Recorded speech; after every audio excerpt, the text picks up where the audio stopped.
Hi friends, நம்ம சேனலில் நம்ம இன்றைக்கி என்ன பார்க்க போகிறோன்னா ஃபிஷ்ஷை வச்சு சூப்பரான ஃபிஷ் கிரில் தான் பண்ண போகிறோம்.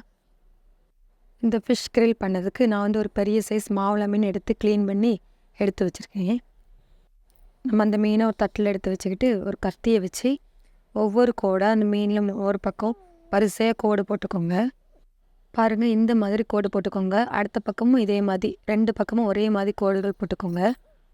இந்த கோடு எதுக்கு போடுறோன்னா, நம்ம வந்து மசாலா தடவும் போது உள்ளே வர இந்த மசாலா வந்து பிடிக்கிறதுக்காக தான் நம்ம கோடு போட்டிருக்கோம்.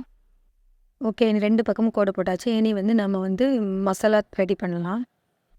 ஒரு தட்டில் 2 ஸ்பூன் காஷ்மீரி மிளகாய் தூள் எடுத்திருக்கேன், 1 ஸ்பூன் கரம் மசாலா, அப்புறமா மஞ்சள் தூள் ஒரு 1/2 ஸ்பூன் எடுத்திருக்கேன், தேவையான அளவு உப்பு சேர்த்துருக்கேன், அப்புறம் ஒரு 1/2 லெமன் புழிஞ்சிருக்கேன்,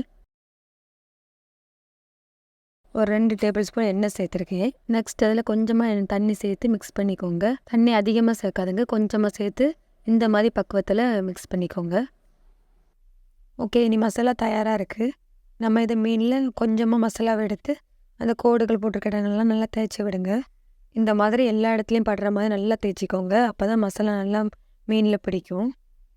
இந்த ஃபிஷ்ஷை வந்து எங்கள் ஊரில் மாவுலான்னு சொல்லுவாங்க. உங்கள் ஊரில் என்ன மீன் சொல்லுவாங்கன்னு சொல்லி நீங்கள் கமெண்டில் சொல்லுங்கள். இந்த மாதிரி எல்லா பக்கமும் நல்லா தேய்ச்சிக்கோங்க. ஃபிஷ் வந்து ஒரு 20 நிமிஷம் அப்படியே ஊறட்டும் மசாலாவில். நான் வந்து கிரில் ஃபிஷ் வந்து ஓவனில் தான் பண்ண போகிறேன்.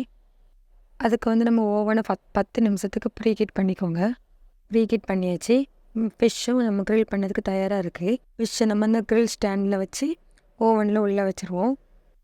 ஓகே, ஒரு 20 நிமிஷத்துக்கு அப்படியே அது ஹீட் ஆகட்டும். ஹீட்டாகி வேகும். 20 நிமிஷம் அப்புறம் அடுத்த பக்கமும் அதை திருப்பி வச்சு இன்னொரு 10 நிமிஷத்துக்கு வச்சுருங்க. ஓகே ஃப்ரெண்ட்ஸ், நமக்கு 10 நிமிஷம் ஆயாச்சு. நமக்கு கிரில் ஃபிஷ்ஷும் நல்லா தயாராகிட்டு. பாருங்கள், நான் இப்போ வந்து வெளியே எடுக்கேன். பாருங்கள் எவ்வளோ சூப்பராக தயார் இருக்குன்னு. நமக்கு வந்து ஓவனில் வைக்கும்போது என்ன நன்மைகள்னால், நமக்கு எண்ணெய் வந்து அதிகமாக தேவைப்படாது. பாருங்கள் எவ்வளோ சூப்பராக இருக்குன்னு சொல்லி நான் உங்களுக்கு இதை பிச்சு காமிக்கிறேன். பாருங்கள் எப்படி அழகாக சூப்பராக வெந்திருக்குன்னு பாருங்கள். அதேமாதிரி டேஸ்ட்டும் சூப்பராக இருந்து. இதே மாதிரி நீங்களும் வீட்டில் செஞ்சு பாருங்கள். செஞ்சு பார்த்துட்டு எனக்கு கமெண்ட்டில் சொல்லுங்கள். இந்த வீடியோ உங்களுக்கு பிடிச்சிருக்கும்னு நினைக்கிறேன். பிடிச்சிருந்தால் லைக் பண்ணுங்கள், ஷேர் பண்ணுங்கள், கமெண்ட் பண்ணுங்கள். மறக்காமல் நம்ம சேனலை சப்ஸ்கிரைப் பண்ணிக்கோங்க. Bye friends.